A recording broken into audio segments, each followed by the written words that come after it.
नमस्कार, मैं हूं आपके साथ शगुफ्ता साहिल देव। आप देख रहे हैं जीएनटी स्पेशल। जीएनटी स्पेशल में आज बात ब्रह्मांड के उस रहस्य की जिसे सुलझाने की कोशिश इंसान कई दशकों से करता रहा है। तो वही सवाल जो तमाम मिथकों, कहानियों और साइंस थ्योरीज को लिखता मिटाता इंसान खुद से पूछता रहा है। सवाल ये कि क्या ब्रह्मांड में हम अकेले हैं या फिर हमारी दुनिया जैसी कई और दुनिया अनंत ब्रह्मांड में समाई हुई हैं, जहां लोग रहते हैं, जहां जीवन है।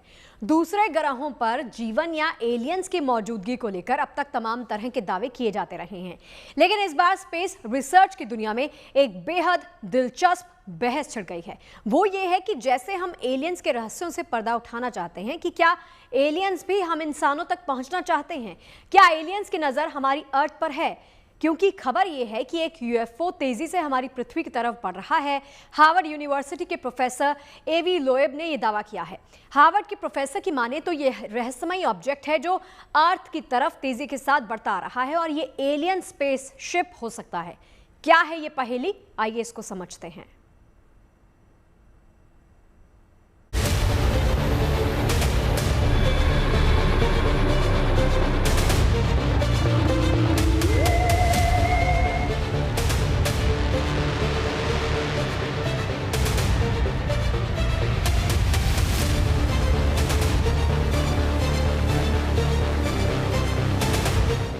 ब्रह्मांड का सबसे बड़ा महायुद्ध, धरती के हर युद्ध से बड़ा, दुनिया की हर लड़ाई से विध्वंसक,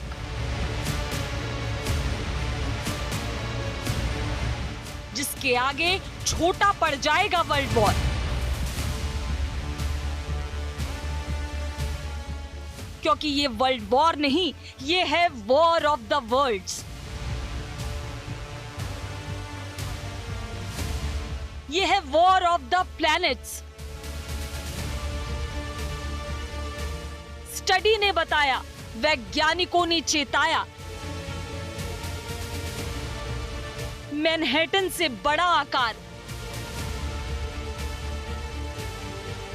2 लाख किलोमीटर प्रति घंटे की रफ्तार, धरती की ओर बढ़ रहा है सबसे बड़ा एलियन शिप। क्या धरती पर होने वाला है एलियंस का अटैक? क्या पृथ्वी पर आने वाले हैं एलियंस? ये तस्वीरें तो एआई जनरेटेड हैं, यानी ये तस्वीरें कल्पना के आधार पर बनाई गई हैं। लेकिन सबसे बड़ा सवाल ये है कि कहीं ये भविष्य की हकीकत तो नहीं बनने जा रही। सारी दुनिया की टेंशन बढ़ाने वाले इस सवाल की वजह है धरती से करोड़ों किलोमीटर दूर आसमान में चमकता ये ऑब्जेक्ट। ये चमकता हुआ ऑब्जेक्ट बेहद तेज गति से धरती की ओर बढ़ रहा है। पहली बार जुलाई के महीने में इसका पता चला था और तभी से वैज्ञानिक इस पर नजर बनाए हुए हैं। वैज्ञानिकों ने इस रहस्यमयी ऑब्जेक्ट को 3i एटलस नाम दिया है। अनुमान है कि अंतरिक्ष में तैर रहा ये रहस्यमयी ऑब्जेक्ट 21 नवंबर से 5 दिसंबर 2025 के बीच धरती के करीब से गुजर सकता है। वहीं दूसरी ओर अंदेशा ये भी जताया जा रहा है कि वास्तव में ये ऑब्जेक्ट धरती पर ही आने वाला है। ये रहस्यमय चीज आखिर क्या है, इसे लेकर वैज्ञानिकों के दिमाग में तरह तरह की थ्योरीज चल रही हैं।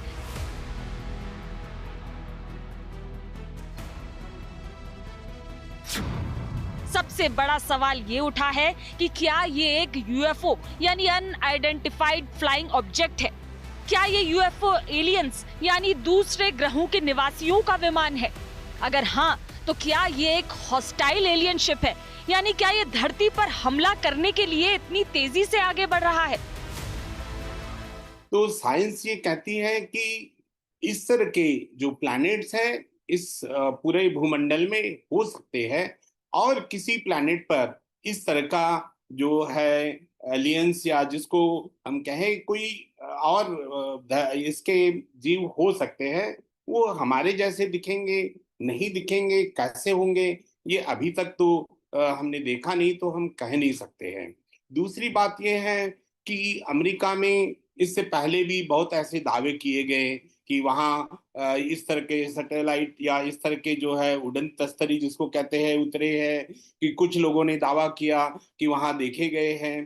तो इसीलिए, लेकिन अभी तक ये प्रूव नहीं हुआ है कि इस तरह का कोई जो है यूएफओ जो है धरती पर उतरा है। उसमें से कुछ हम फिल्मों में तो देखे हैं, इस पर तो फिल्म भी बनी है, लेकिन साइंस के दृष्टि से यदि देखा जाए तो पॉसिबिलिटी है। और इस तरह के यदि शोध होता है, इस तरह का यदि फाइंडिंग होती है, तो वो दुनिया का ग्रेटेस्ट एक डिस्कवरी मानी जाएगी। दुनिया भर के वैज्ञानिक अब ये पता लगाने में जुट गए हैं कि आखिर ये रहस्यमय चीज क्या है जिसके किसी दूसरे ग्रह से धरती की ओर आने के संकेत मिल रहे हैं। वैज्ञानिकों की ओर से दी गई जानकारी के मुताबिक एटलस की रफ्तार 1,30,000 मील प्रति घंटे है। इसका आकार करीब 20 किलोमीटर होने का अनुमान है। 19 दिसंबर 2025 तक ये चीज धरती से 1,70,00,000 मील की दूरी पर पहुंच जाएगी। दावा किया जा रहा है कि उस वक्त ये ऑब्जेक्ट शुक्र, मंगल और बृहस्पति के आसपास हो सकता है। इससे पहले नवंबर 2025 में ये ऑब्जेक्ट सूर्य के करीब पहुंच जाएगा और ऐसी स्थिति में उसे पृथ्वी से नहीं देखा जा सकेगा। बता दें कि हर साल अंतरिक्ष से धरती की ओर बड़ी संख्या में कॉस्मिक ऑब्जेक्ट्स आते हैं। इनमें से कई तो धरती के वायुमंडल में घुसते ही वेपराइज होकर नष्ट हो जाते हैं, तो कई रास्ते में घर्षण के चलते यहाँ पहुँचते पहुँचते आकार में इतने छोटे हो चुके होते हैं कि उनके धरती की सतह से टकराने का हमें एहसास तक नहीं होता। फिर आखिर इस कॉस्मिक ऑब्जेक्ट को लेकर ये तमाम सवाल और अंदेशे क्यों गहरा रहे हैं, अब ये आपको बताते हैं।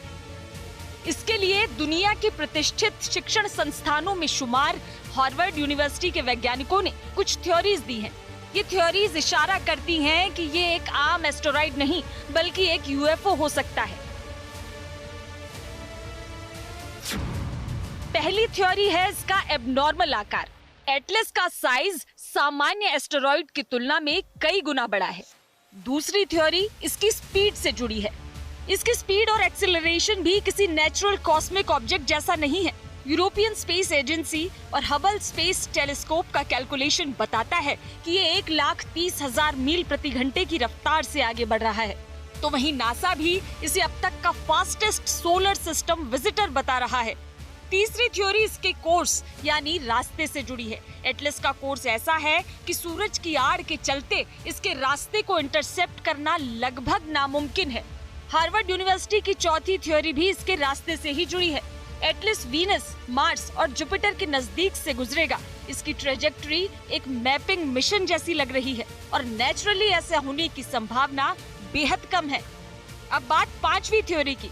जब ये धरती के बेहद नजदीक होगा तब भी धरती से इंसान इसे ठीक से देख नहीं पाएंगे क्योंकि एटलस और धरती के बीच में सूरज होगा। तो वहीं वैज्ञानिकों की छठी थ्योरी के मुताबिक इसका पाथ इतना असामान्य है कि अगर किसी को सोलर सिस्टम में कोई कोवर्ट ऑपरेशन करना हो तो वो इसी पाथ से प्रोब भेजेगा। यानी ये मिल्की वे गैलेक्सी के सेंटर से आ रहा है, जिसके चलते बहुत लंबे समय तक धरती वाले इसे देख ही नहीं पाएंगे। बातें चल रही है और जिस तरह की ट्रेजेक्टरी है, तो जब तक वो पृथ्वी के एकदम पास आकर के और पृथ्वी से टकराए ना और पृथ्वी पर उतरे ना, तब तक तो हम ये नहीं कह सकते कि हमारे लिए कोई घातक है और इस तरह का कोई नुकसान होगा। लेकिन यदि कोई सैटेलाइट्स है हमारे और उसकी परिधि में आता है और उससे तो कुछ कम्युनिकेशन में या कोई सैटेलाइट से टकराने से या उसका जो पूंछ है उसका जो या मैग्नेटिक फील्ड है या कोई वो यदि कुछ आता है उसके इन्फ्लुएंस में, तब तो हम कह सकते थोड़ा बहुत। लेकिन जब तक वो धरती पर उतरे ना या टकराए ना, मुझे नहीं लगता कि इस तरह का कोई भी हमें नुकसान है और हो सकता है। न्यूयॉर्क पोस्ट की रिपोर्ट के अनुसार हार्वर्ड यूनिवर्सिटी के प्रोफेसर एवी लोएब का अनुमान है कि पृथ्वी की ओर आ रहा यूएफओ कोई सामान्य धूमकेतु नहीं बल्कि एक एलियन स्पेसक्राफ्ट हो सकता है। लेकिन यहाँ हम ये भी बता दें कि दुनिया के ज्यादातर रिसर्चर्स और वैज्ञानिक प्रोफेसर एवी लोएब की राय से इत्तेफाक नहीं रखते। नासा और यूरोपियन स्पेस एजेंसी के वैज्ञानिक इसे महज एक सामान्य धूमकेतु यानी कॉमेट बता रहे हैं। देखिए, जहाँ तक तबाही मचाने की बात है तो ऐसा कुछ भी नहीं है। इनकी जो गति होती है वो कम बाकी होती है, और चूंकि ये हमारे सौरमंडल से अंदर भी होते हैं कॉमेट और बाहर भी होते हैं, तो गति उनकी कम या अधिक हो सकती है, और ये पृथ्वी पे टकराएंगे या पृथ्वी से अगर दूर जाएंगे, ये दोनों संभावनाएं बनी रहती हैं। और ऐसा कुछ नहीं है कि इससे हमारी पृथ्वी पे कोई नुकसान होने वाला है, इस बात की कोई संभावना नहीं है। लेकिन सवाल ये उठता है कि वास्तव में अगर ये एक कॉमेट ही है, तब भी अगर इस आकार का कॉमेट इतनी तेजी से धरती के नजदीक से गुजरे तो क्या वो धरती को नुकसान पहुंचा सकता है? कि वहां यदि कोई एलियंस है, कोई दूसरे ग्रह से आए हुए जीव है, तो और उनके पास क्या टेक्नोलॉजी है, तो वो एकदम से कोई इस तरह का अटैक करेंगे, ऐसा भी मुझे नहीं लगता है। कि वो भी यदि वो कोई इंटेलिजेंट कोई ऑब्जेक्ट है, जीव है, तो वो भी सोचेंगे अपने बारे में, तो वो भी मुझे ऐसा कोई खतरा लगता नहीं है। लेकिन ये तभी संभव है कि वो गाइडेड है और वो उस तरह से ही अपना कहीं से उतर रहा है, फिर उतरेगा कहाँ, उसमें से कई जीव निकल आएंगे एलियंस और ये वो तो एक एब्स्ट्रैक्ट थिंग है और एक थ्योरी है। अंतरिक्ष में अक्सर ऐसी घटनाएं होती रहती हैं। खगोलीय ऑब्जेक्ट धरती से टकराते रहते हैं, लेकिन पिछली कुछ शताब्दियों में अभी तक इसके चलते कोई बेहद बड़ी अनहोनी नहीं हुई है। लेकिन यदि एटलस कोई सामान्य कॉस्मिक ऑब्जेक्ट न होकर वाकई कोई एलियन शिप है, तो इसके परिणाम कुछ और हो सकते हैं। ऐसे में इसके रहस्य का पता लगाना और भी जरूरी हो जाता है। अभी तक जो हमारे पास जो आर्गुमेंट है, एक जो डोमिनेटिंग आर्गुमेंट है, वो यही है कि ये कॉमेट है। It is not a intelligent object या स्पेसशिप जो कि गाइडेड है कहीं से। तो लेकिन हमें वेट एंड वॉच करना पड़ेगा, और हर दिन वो नजदीक आ रहा है। हमें बेटर से बेटर डाटा कलेक्ट करना चाहिए, और वो हो रहा है। और उस हिसाब से अभी तक भी एक्सेप्ट जो हमारे एवी लोएब साहब है, उनके सिवा जो बाकी जगह में जो ऑब्जर्वेशन हो रही है, वहां पे भी यही जो एक डोमिनेटिंग व्यू पॉइंट है वो सुनने को या देखने को मिल रहा है कि ये एक धूमकेतु है। It is a comet, it is not a intelligent guided object. फिलहाल दुनिया भर के वैज्ञानिकों के मन में यही सबसे बड़ा सवाल है कि अब तक तो हम ही धरती से बाहर दूसरी दुनिया में जीवन तलाशने में जुटे थे, लेकिन कहीं ऐसा तो नहीं कि जीवन की खोज में अब दूसरी दुनिया ही धरती पर पहुंचने वाली हो। Bureau report, good news today. चलिए अब जरा आपको मिलवाते हैं उन हार्वर्ड यूनिवर्सिटी के प्रोफेसर साहब के साथ जिन्होंने सनसनीखेज दावे के साथ स्पेस साइंस की दुनिया में हलचल मचा दी है। आखिर हैं कौन, ये आपको बताते हैं। जाने माने खगोल शास्त्री हैं एवी लोएब, जिन्होंने स्पेस साइंस की दुनिया में खलबली मचा दी है। हार्वर्ड यूनिवर्सिटी में ये इस वक्त कार्यरत हैं और स्मिथसोनियन सेंटर फॉर एस्ट्रोफिजिक्स के ये निदेशक भी हैं। इसके अलावा गैलीलियो प्रोजेक्ट के हेड भी हैं। इस प्रोजेक्ट को भी फिलहाल ये हेड कर रहे हैं। हिब्रू यूनिवर्सिटी से फिजिक्स में इन्होंने पीएचडी भी कर रखी है। इंस्टीट्यूट फॉर एडवांस्ड स्टडी के ये मेंबर भी रह चुके हैं। इसके अलावा 1000 से ज़्यादा रिसर्च पेपर में इनकी भागीदारी भी रही है। तमाम रिसर्च वर्क जो भी किया जाता है उनमें इनकी हिस्सेदारी ज़रूर होती है। वो रात थी 24 जून 1947 की, जब अमेरिका के प्राइवेट पायलट और बिजनेसमैन केनेथ आर्नोल्ड ने सिएटल में एक पहाड़ी के पास एक साथ 9 यूएफओ उड़ते देखे थे। ये धरती पर किसी इंसान के यूएफओ देखे जाने की पहली दर्ज घटना है। आर्नोल्ड ने दावा किया था कि उस रात 9 यूएफओ एक साथ वी शेप बनाकर उड़ रहे थे। उनकी स्पीड करीब 2000 किलोमीटर प्रति घंटा रही होगी। ये एक सिलसिले की शुरुआत थी। इसके बाद यूएफओ साइटिंग की छुटपुट सी घटनाओं के अलावा कई बड़ी घटनाएं भी दर्ज हुई। खास तौर पर हाल ही के सालों में सिर्फ अमेरिका नहीं बल्कि दुनिया भर के देशों में एलियंस और यूएफओ साइटिंग से जुड़ी कुछ ऐसी बड़ी घटनाएं हुई हैं जिन्होंने दुनिया को हैरान कर दिया। इन घटनाओं ने दूसरी दुनिया और एलियंस की मौजूदगी का सवाल बार बार उठाया है।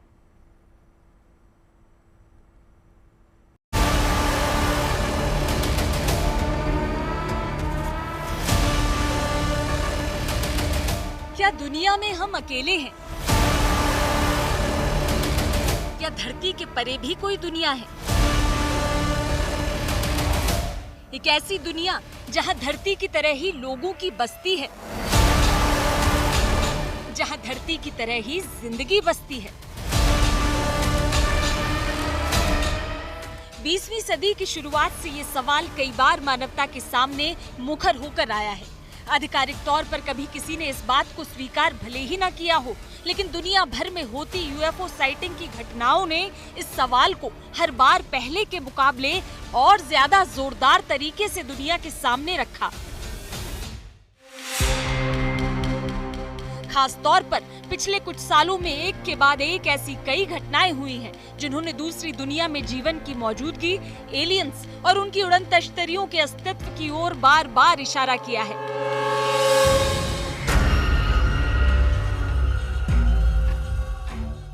27 जुलाई 2023 को अमेरिकी संसद में एक ऐसी ही घटना घटी। उस दिन अमेरिकी संसद में यूएफओज और एलियंस को लेकर एक मामले पर सुनवाई चल रही थी।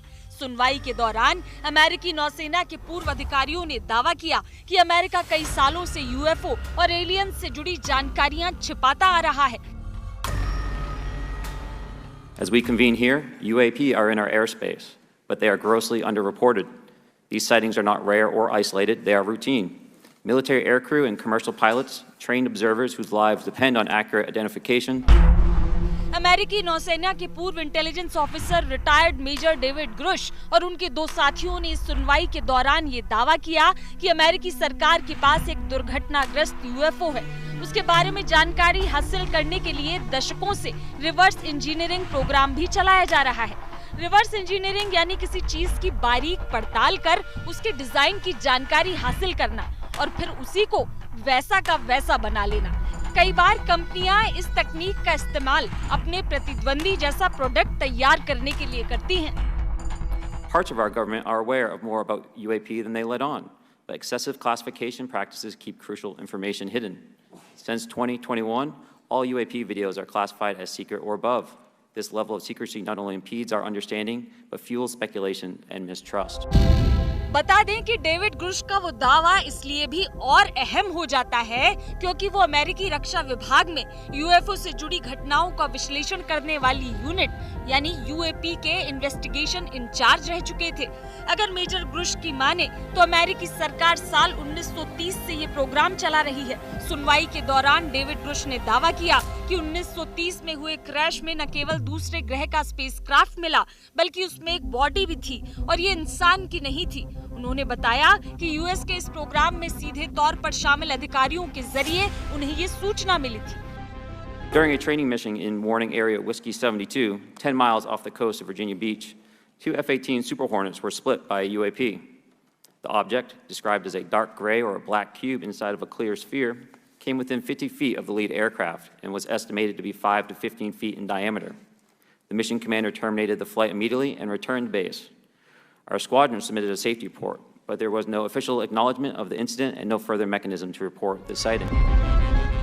अमेरिका में एलियन लाइफ पर यह अब तक की सबसे हाई प्रोफाइल सुनवाई रही। सुनवाई के दौरान सामने आई तमाम जानकारियों के बाद एक बार फिर एलियंस की मौजूदगी पर दुनिया भर में चर्चा शुरू हो गई। ये चर्चा अभी थमी भी नहीं थी कि एक महीने बाद मैक्सिको में एलियन से जुड़ा एक और सनसनीखेज मामला सामने आ गया।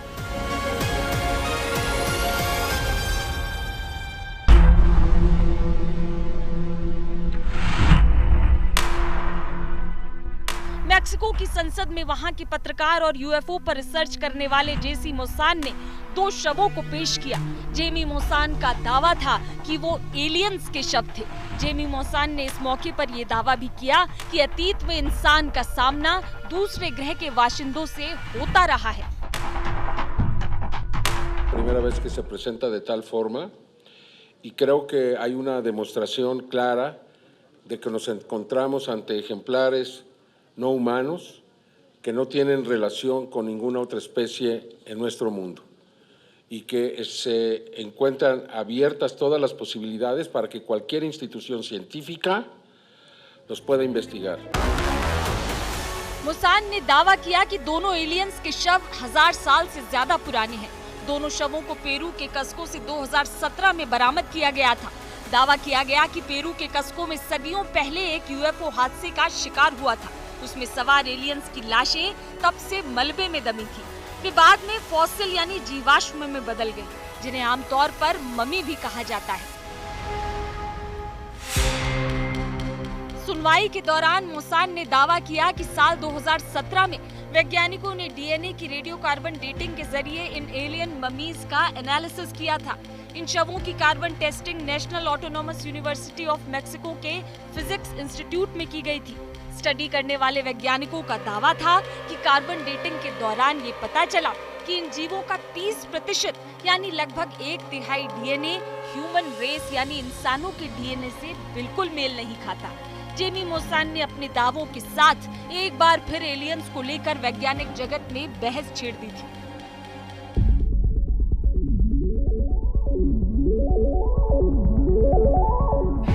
इस बहस को कुछ और बल मिला साल 2024 के नवंबर-दिसंबर महीनों में, जब अमेरिका के कई शहरों में एक के बाद एक ड्रोन जैसे विशालकाय ऑब्जेक्ट आसमान में उड़ते दिखने लगे। कोई आवाज नहीं, मैंने कुछ भी नहीं सुना और मुझे ये भी नहीं पता कि ये एक ड्रोन है या नहीं। इसमें रोशनी थी जो अजीब है, क्योंकि जब मैंने दूर से देखा तो ये सब सफेद था, लेकिन जब ये करीब आकर मंडराने लगा तो वहाँ हरी और लाल बत्तियां थी। लेकिन ये बहुत बड़ा था, लगभग 40 फुट का, और इसके चारों सिरों पर बत्तियां थी, लेकिन इसके मंडराने से बिल्कुल शोर नहीं हो रहा था।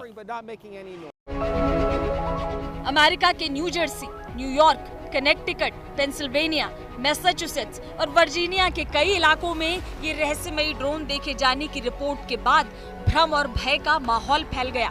फेडरल एविएशन एडमिनिस्ट्रेशन की रिपोर्ट के मुताबिक मॉरिस काउंटी, न्यू जर्सी के इलाके में यूएफओ जैसे ड्रोन देखे जाने की शुरुआत हुई थी। इसके बाद मॉरिस काउंटी की पेक्वानॉक टाउनशिप में ड्रोन देखे जाने के कई मामले सामने आते चले गए। इनमें से कुछ मामले तो हैरान करने वाले थे।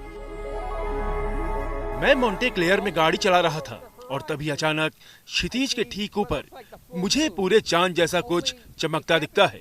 लेकिन पूर्णिमा तो 2 हफ्ते पहले ही गुजरी थी। फिर मैंने देखा कि अचानक वो चांद जैसा कुछ मेरे बाईं ओर बढ़ना शुरू कर रहा है, और फिर अचानक मुझे लगा नहीं, ये चंद्रमा नहीं है, शायद ये एक विमान है। लेकिन मैं जानता था कि ये किसी विमान जैसा नहीं दिख रहा था। ये बहुत बड़ा था और ये आकाश में बहुत नीचे था। तब मुझे लगता है शायद ये एक हेलीकॉप्टर है, लेकिन नहीं, गौर से देखने पर पता चला ये कोई हेलीकॉप्टर नहीं। फिर अचानक ये करीब आ जाता है और ये पेड़ों के ऊपर मंडराने लगता है, और मुझे लगता है कि ये एक बहुत बड़ा ड्रोन है।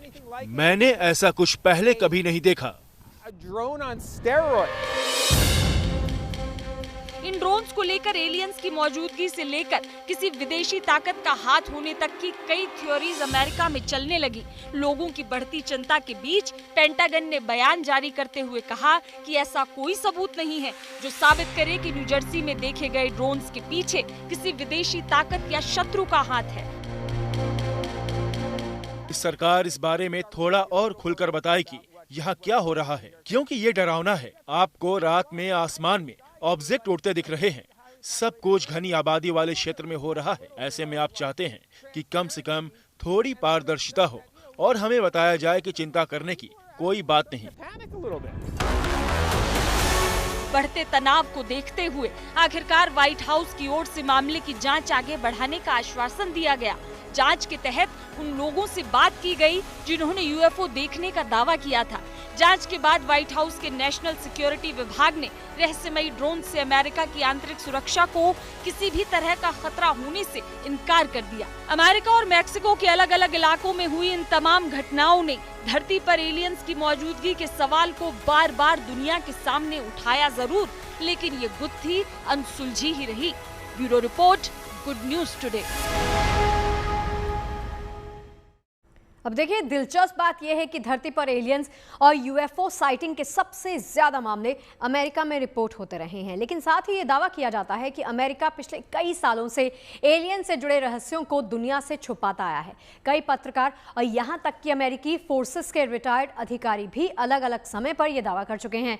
डिपार्टमेंट ऑफ डिफेंस की रिपोर्ट के हिसाब से अमेरिका में 1 साल के भीतर यूएफओ साइटिंग्स के कितने मामले दर्ज हुए हैं, ये आपको चलिए दिखाते हैं इन ग्राफिक्स के जरिए। अमेरिका में यूएफओ देखे जाने के मामले में हर साल बड़ी संख्या में केसेस रिपोर्ट किए जाते हैं। हर साल अमेरिका का डिपार्टमेंट ऑफ डिफेंस इस तरह के मामलों की एक रिपोर्ट को जारी करता है। इस रिपोर्ट में यूएपी यानी अनआइडेंटिफाइड एनोमलस फिनोमिना से जुड़े मामलों की जानकारी होती है, यानी आसान भाषा में कहें तो इस रिपोर्ट के जरिए अनआइडेंटिफाइड फ्लाइंग ऑब्जेक्ट्स के मामलों से जुड़ी जानकारी लोगों के साथ शेयर की जाती है। ये तमाम मामले अमेरिका के आरओ यानी all domain anomaly resolution office में दर्ज किए जाते हैं। जून 2024 तक आरओ को यूएपी देखे जाने के 757 मामलों की रिपोर्ट मिली। इनमें से 485 मामले तो 1 मई 2023 से लेकर 1 जून 2024 के बीच में, यानी केवल 1 साल के भीतर दर्ज हुए, जबकि कुछ मामले 2021 और 2022 के बीच में हैं। रिपोर्टिंग पीरियड के दौरान आरओ ने 118 मामलों की गुत्थी सुलझा भी दी। उनका कहना है कि यूएपी के तहत दर्ज हुए मामलों में से ऐसे केसेस बहुत कम हैं जिन्हें संदेह के घेरे में रखा जा सकता है, यानी इनमें से ज्यादातर मामलों में गुब्बारे, पक्षी और अनमैन्ड एरियल सिस्टम को देखकर लोगों को यूएफओ देखे जाने का धोखा हो गया था।